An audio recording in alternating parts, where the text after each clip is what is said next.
Artist যারা celebrity এদের আসলে কখনো বয়স হয় না, বয়স বলতে আসলে কিছু নেই। এরা সারা জীবন চির সবুজ থাকে অ্যাকচুয়ালি।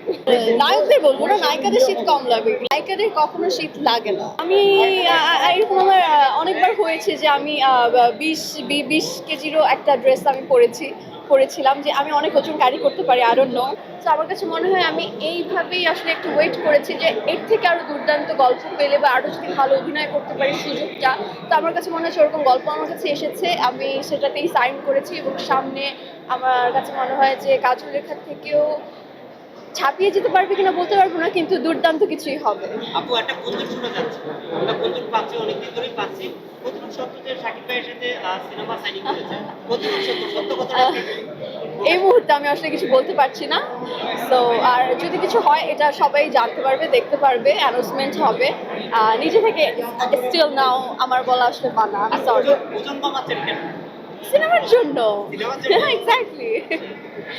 অনেকে বলছে শাকিব খানের বয়স হয়ে গেছে, তার জন্য আপনার মতো প্রতি নায়িকারা মানানো সহজ হবে না। আর্টিস্ট যারা সেলিব্রিটি এদের আসলে কখনো বয়স হয় না, বয়স বলতে আসলে কিছু নেই। এরা সারা জীবন চির সবুজ থাকে অ্যাকচুয়ালি। আপনি কেমন থাকতেছেন? এটা আপনারা বলতে পারবেন, আমি তো কেবল এসেছি মিডিয়াতে মাত্র দুটো সিনেমা করেছি, আর অনেক কাজ করি, তারপর আপনারা নিজেরাই বলবেন অ্যাকচুয়ালি। 26 সালে কি প্রত্যাশা করেন? 26 সাল সবার খুবই ভালো যাক আসলে।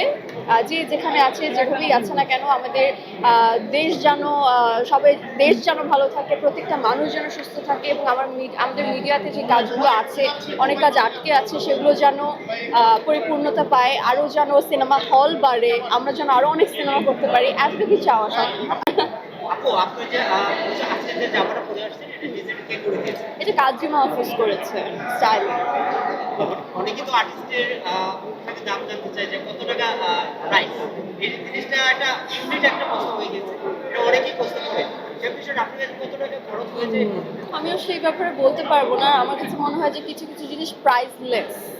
হ্যাঁ, কিছু কিছু জিনিসের দাম জানতে নেই, আর যেটা সুন্দর সেটা সুন্দর, সুন্দরের কোনো দামে আসলে হয় না, কম দামি বেশি দামি, সুন্দর জিনিস সুন্দর, এটার কোনো প্রাইস নেই। আমি জানি না, এটা ব্যাপারে বলতে পারছি না। যদি একটা বিষয় নিয়ে পোশাক নিয়ে একটা বিষয় নিয়ে কথা হয়, উচ্চারণ ক্ষেত্রে এরকম সবচেয়ে ভারী উচ্চারণ হবে নাকি আপনাকে? আমি এরকম আমার অনেকবার হয়েছে যে আমি 20 কেজিরও একটা ড্রেস আমি পরেছিলাম যে আমি অনেক ওজন ক্যারি করতে পারি, আই ডোন্ট নো। বাট হ্যাঁ, হয়েছে আমার অনেক সময়, অনেক ইভেন্টে। আপু যেহেতু শীতকাল চলছে, আমরা তো এমনিতেই শীতে দেখি যে সবাই কাপড়, সবাই বিভিন্ন ধরনের পোশাক আশাক, যেমন আমিও দুইটা আঁকাই। আমরা দেখি যে সেলিব্রিটিরা কিন্তু তাদের যে ধারাবাহিক যে গেটআপ আছে বা বিভিন্ন গেটআপ, তাদেরকে আসলে শীতের পরিবেশ কম কিনা? হ্যাঁ, আমার কাছে মনে হয় যে নায়িকাদের আর নায়কদের বলবো না, নায়িকাদের শীত কম লাগে। কারণ আপনারা হলিউড, বলিউড, ঢালিউড সব জায়গায় দেখবেন সিনেমাতে যখন প্রচুর শীত পড়ে, স্নো যেখানে পড়ে ওখানে শুটিং হয়, নায়িকার একটা পাতলা শিফন শাড়ি পরে আর নায়করা জ্যাকেট হুডি টুডি পরে দাঁড়িয়ে থাকে। তো আমার কাছে ছোটবেলা থেকে আমার মেন্টালি থেকে নায়িকাদের কখনো শীত লাগে না।